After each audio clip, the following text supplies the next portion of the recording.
Hello à toutes et à tous, on se retrouve aujourd'hui pour un nouveau numéro de Comics et vous. Un nouveau numéro où on va parler de deux récits aujourd'hui, des récits qui sont sortis récemment. Le premier c'est Crossover, un très bon récit de Tony Cates, on va voir pourquoi. Et le deuxième c'est le tant attendu Terre 1 tome 3 qui vient clôturer le récit de Joe Jones et Gary Frank sur Batman.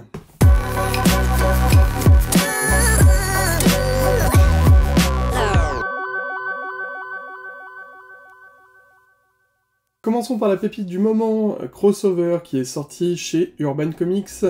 écrit par Donny Cates, dessiné par Geoff Shaw, un duo qui a déjà sévi par le passé, notamment sur God Country, très bon récit d'ailleurs, je vous le conseille. Et ce récit donc est paru récemment, comme vous pouvez le voir en plus au prix de 10 €, donc franchement, si vous avez un doute, n'hésitez même pas parce que à ce prix-là, un comic, ça vaut le coup de le lire, et en plus c'est un très bon comics. Alors on va voir pourquoi, mais déjà il faut que je vous parle de l'histoire. Alors l'histoire de Crossover, c'est que on est dans un monde assez réaliste, où les gens lisent des comics comme vous et moi, et en fait, ce qui se passe, c'est que les personnages de comics vont passer dans la vie réelle, ils vont sauter le pas et arriver dans la vie réelle. Et tout l'enjeu, ça va être de savoir comment gérer ces personnes-là, comment justement le gouvernement des États-Unis a géré tout cela à partir de l'inclusion qui a été faite de ces personnages dans notre monde réel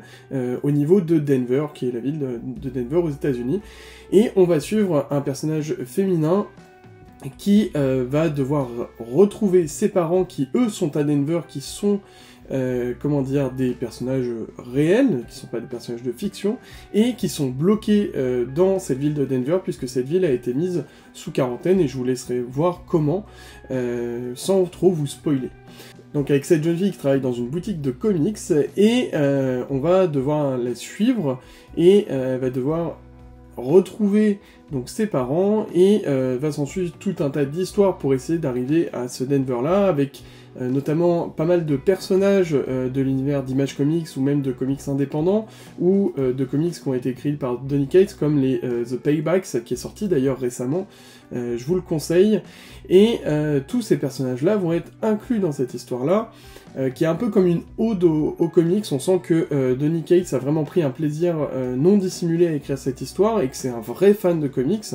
Alors il le faut pour être scénariste de comics, mais d'autant plus qu'on sent que ça le touche vraiment, et qu'il prend un pied monumental à écrire cette histoire, parce que l'histoire se lit vraiment très facilement, on entre tout de suite dans l'intrigue, et on a vraiment envie de savoir comment ces personnages sont arrivés, comment ça a été géré, comment ces personnages, est-ce qu'ils peuvent utiliser leur pouvoir ou pas. Voilà, il y a beaucoup de questions qui se posent, et finalement aussi on se transpose et on aimerait vivre cette histoire-là, parce qu'on aimerait rencontrer nos personnages, par exemple, imaginez que vous rencontrez Superman, ou Batman, ou n'importe quel personnage que vous adorez, dans la vraie vie, vous vous dites, c'est quand même assez stylé. Donc déjà, rien que sur le concept de l'histoire, sur comment est écrit l'histoire, et sur la force narrative de Donny Cates, qui est, encore une fois, très juste, il n'y a aucun souci, et vous allez rentrer dedans très rapidement. Et puis c'est aussi, si on prend un peu plus de recul, si on a une deuxième lecture, c'est aussi de savoir quelle est la place des comics, et de l'art des comics maintenant, qui a pris un essor considérable ces dernières années, et de savoir comment le placer dans notre société, comment le placer par rapport à la religion, par rapport aux questions de politique, par exemple. Voilà, c'est une question un peu plus large, et je trouve que Donny Cates essaye aussi d'avancer son idée là-dessus. Mais c'est surtout de savoir quelle place a l'univers du comics dans la société actuelle, et je trouve que ça, c'est vraiment aussi très bien décrit, et c'est peut-être la question sous-jacente qui est décrite également dans ce récit.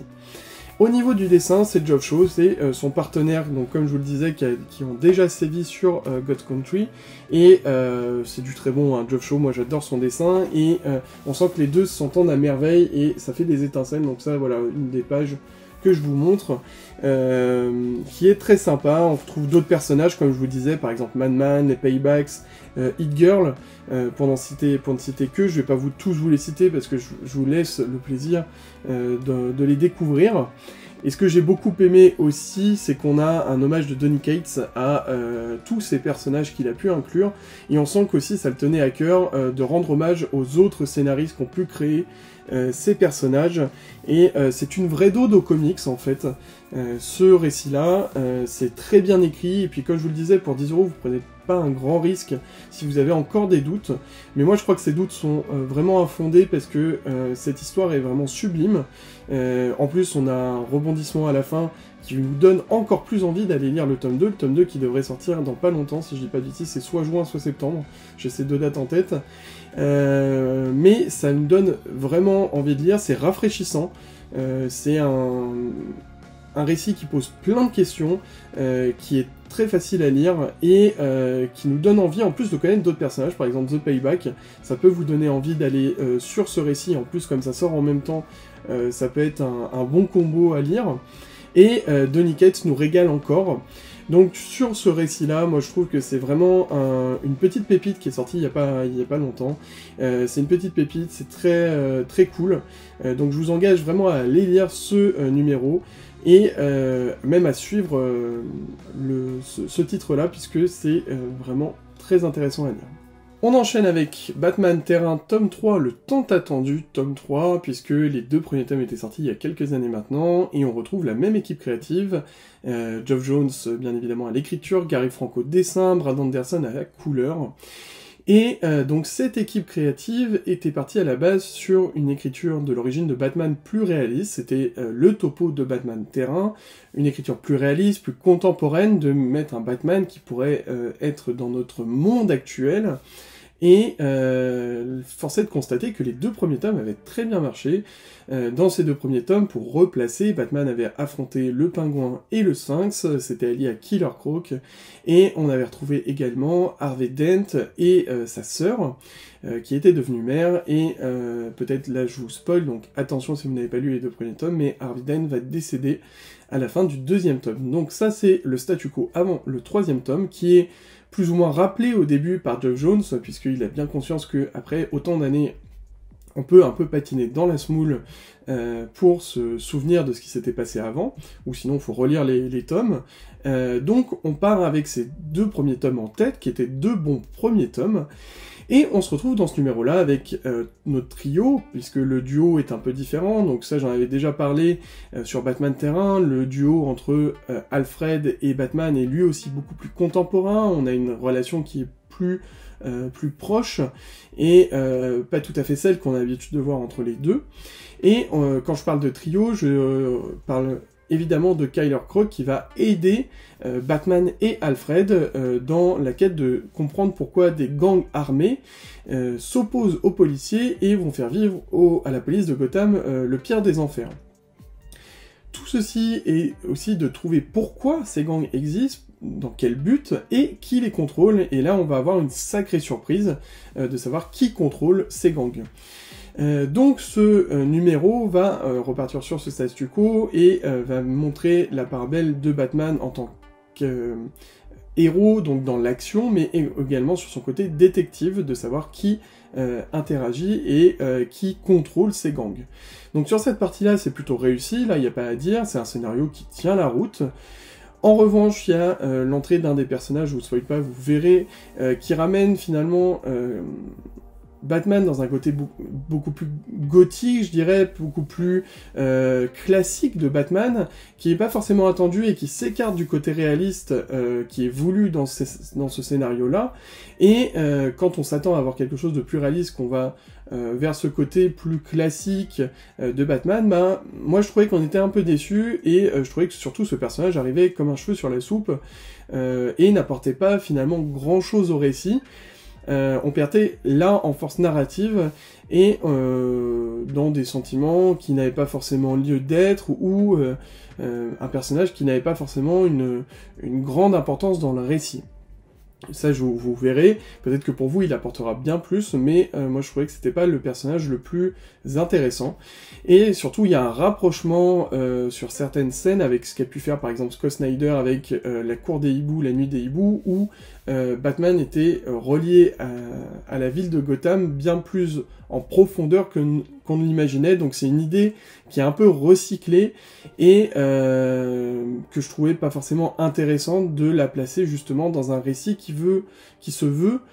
totalement indépendant du Batman qu'on peut voir sur la Terre 0. Donc ça aussi ça m'a un peu déplu, et Geoff Johns en fait nous livre un récit qui tient la route, franchement il y a pas à dire, c'est bien, mais sans plus. C'est bien mais sans plus, ça me rappelle le Batman 3 Joker que nous avait servi là aussi Geoff Johns, alors cette fois-ci il était avec Jason Fabok au dessin, où finalement on lisait quelque chose mais ça nous apportait pas énormément, et surtout on restait sur notre fin, et là aussi je reste sur ma fin sur ce numéro là, puisque bien évidemment il y a des retournements de situation, il y a certaines choses qui sont amenées, mais la fin est je trouve bâclée. On reste sur certains sentiments, c'est du Batman très facile de la part de Geoff Johns, et après autant d'attentes et après 2 aussi bons numéros, on s'attendait peut-être à plus. Donc moi j'ai été assez déçu sur la narration, en revanche sur le dessin, rien à dire, Gary Frank nous livre encore une copie de très haute facture, c'est toujours aussi beau. Alors je vous choisis des planches qui ne vous spoileraient pas, et où on pourrait voir un peu de Batman en action. Ah ouais, celle-ci elle est pas mal, cette double page est quand même très sympa. Ça c'est un exemple. Et là pour le coup on retrouve vraiment le Gary Frank pardon, des premiers numéros, il n'y a pas à dire, c'est vraiment sympa. Donc sans souci, là vous pouvez y aller au niveau du dessin. Donc en résumé, comment je résumerai ce Batman Terrain tome 3 ? Alors si vous avez lu les 2 premiers numéros, que vous voulez aller au bout de la trilogie, prenez-le, il n'y a pas, voilà, c'est pas non plus à jeter.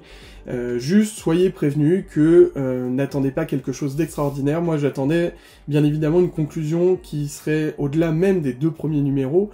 et il n'en est rien, donc partez juste du principe que voilà, ça sera peut-être moins bon, mais ça permettra de clôturer le chapitre de Batman Terrain, qui n'en reste pas moins, si on regarde toute la trilogie, une trilogie très intéressante, qui nous donne envie de lire du Batman aussi, avec un très très beau dessin de Gary Frank, et ça c'est quand même à noter, et c'est quand même une très grande force de cette trilogie. Donc voilà, ça restera pas dans les annales, mais ce n'est pas acheté non plus, c'est on pourrait dire comme un blockbuster, voilà, qui se laisse regarder, qui se laisse lire, et une trilogie qui donc du coup finit un peu sur une note un peu moins élevée que le début, mais ça reste du très bon Batman, et surtout du très bon dessin, donc voilà, allez le lire, si vous aimez Batman, ça reste toujours du bon. Merci d'avoir regardé cette vidéo, et j'espère qu'elle vous aura plu. Il y a pas mal de choses qui vont sortir dans les prochains jours, et même dans les prochaines semaines, notamment chez Panini, donc on va se retrouver assez rapidement pour de nouvelles choses à lire, et surtout de très bonnes choses si j'en croise qui se préparent. Et puis toujours Marveltology, ça je vais essayer d'en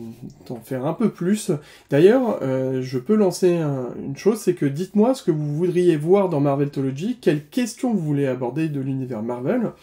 Ça peut aussi me guider et me dire ce que vous attendez de cette série-là. Et puis, bien évidemment, peut-être des comics et vous un peu spéciaux. Là, je suis en train de travailler sur 2-3, j'ai trouvé 3 idées, donc ça va arriver incessamment sous peu. Et puis, du coup, on va se retrouver très vite. Et en attendant, portez-vous bien et à bientôt. Salut!